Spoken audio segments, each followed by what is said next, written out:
starting your journey to financial freedom. Now, you're listening to the New Investor Podcast. What I'm about to say may sound like an excuse, but 10 years ago, access to financial education was a lot more difficult than today.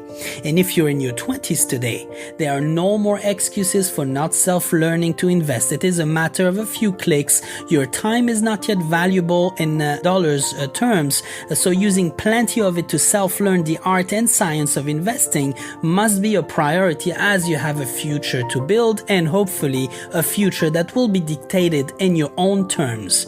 To effectively build wealth, it is imperative that you fully understand the value and the power of money. Most of the people you know and within your entourage have themselves probably little knowledge about money or how to grow a net worth. If they did, you and I would probably be far more ahead of the curve with our personal finances today. Now you see, the people you spend time with, your circle of friends and family members exercise a very strong influence on what your interests come out to be while growing up. And if money was never part of any discussions, then as a young adult, you will have to catch up. And that is if you have made the decision to change the outcome of your financial future.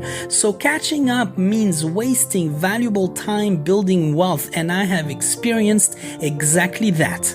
Now, to be fair, I believe you need to start saving as soon as you receive an income and start investing as soon as you start saving. So I will, therefore invite you to audit your day really. Look at how many hours you have at hand and tell me if every hour of your day, apart from your required sleep and the regular job that you have to go to, you are actually allocating to directly support the achievement of your goals. I think the most difficult part when building wealth is the wait, and one's ability to be patient is constantly tested along our journey to financial freedom. And I can't really understand why we always want everything so quickly, why we're in a constant pursuit to be successful and prove God knows what to God knows who, or to prove to everybody else that we have in fact made it, or that we are rich, or that we are more successful than one or the other, and in the shortest possible amount of time, please, or else we will be the most miserable creature on earth. So I used to measure success based on the title I was to hold in my organization, the salary that I was to make, and the car that I was to drive to work. And I used to think that it actually perfectly made sense overall, and that was my world. I had no other opinion about the definition of success, and frankly, I used to even judge others for saying that success was all about happiness. So such ignorance led me to realize today that success is only measured by the degree of happiness you feel when you wake up in the morning. Are you actually excited to go do what you're about to do that day? Are you looking forward to Mondays or to Fridays? Or, and that is to me the most important angle of them all, do you have the freedom of choice to actually do what you're supposed to do with your day all day and every day?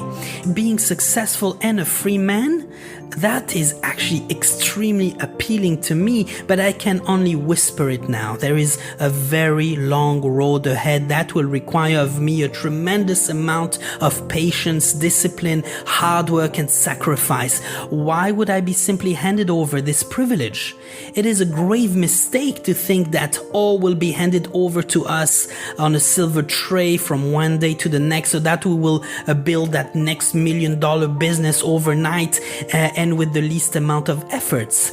And that is exactly the message I keep seeing out there on every social media platforms when talking about entrepreneurship and wealth. So the most valuable lessons I learned on this journey so far is that the key to continuous self-improvement, which in return allows you to get closer to your goals, lives within a strong will to stay disciplined, persevere through hardship with humility and patience.